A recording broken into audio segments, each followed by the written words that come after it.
నవ్యాంధ్ర రాజధాని శంకుస్థాపనకు వ్యాఖ్యాతలుగా వ్యవహరించడం పూర్వజన్మ సుకృతమని సినీ నటుడు సాయి కుమార్, గాయని సునీత పేర్కొన్నారు. బుధవారం జరిగే సాంస్కృతిక కార్యక్రమాలను మంత్రి పల్లె రఘునాథ్ రెడ్డి విడుదల చేశారు. ఆంధ్రులు గర్వించేలా వీటిని రూపొందించామని వెల్లడించారు. జన్మభూమిశ్చ స్వర్గాదపి గరీయసి, ఏ తల్లి నిన్ను కన్నదో ఆ తల్లినే కన్న జన్మభూమి గొప్పదిరా అంటాం. ఇది మన పుణ్యభూమి, జన్మభూమి. సో ఈరోజు ఒక విధంగా ఆ తల్లికి రుణం తీర్చుకునేటట్టు నాకు ఈ గొప్ప అవకాశంలో ఫీల్ అవుతున్నాను. ప్రతి తెలుగువాడు గర్వంగా ఫీల్ అవ్వాలని, అంత గొప్పగా చరిత్రలో ఇది ఉండిపోవాలని సో మనస్ఫూర్తిగా కోరుకుంటూ జై అమరావతి. శివుడికి నిజంగానే పూర్వజన్మలో తేనెతో అభిషేకం చేశాము. అందువల్ల ఈ మంచి గొంతు వచ్చింది. మంచి గొంతు ద్వారా మంచి కార్యక్రమాన్ని నిర్వహించే అవకాశం కూడా దక్కింది.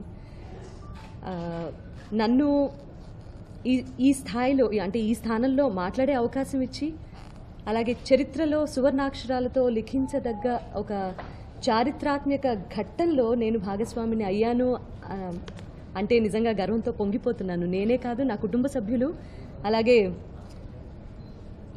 ఎవరైనా సరే వంశవంశాలుగా నాకు ఈ గొప్ప అవకాశం ఇచ్చినందుకు ముఖ్యమంత్రి గారికి, మినిస్టర్స్కి, అలాగే మనం ప్రతి ఒక్కరికి, ఆఫీషియల్స్ అందరికీ కూడా పేరు పేరున ధన్యవాదాలు తెలియజేసుకుంటున్నాం.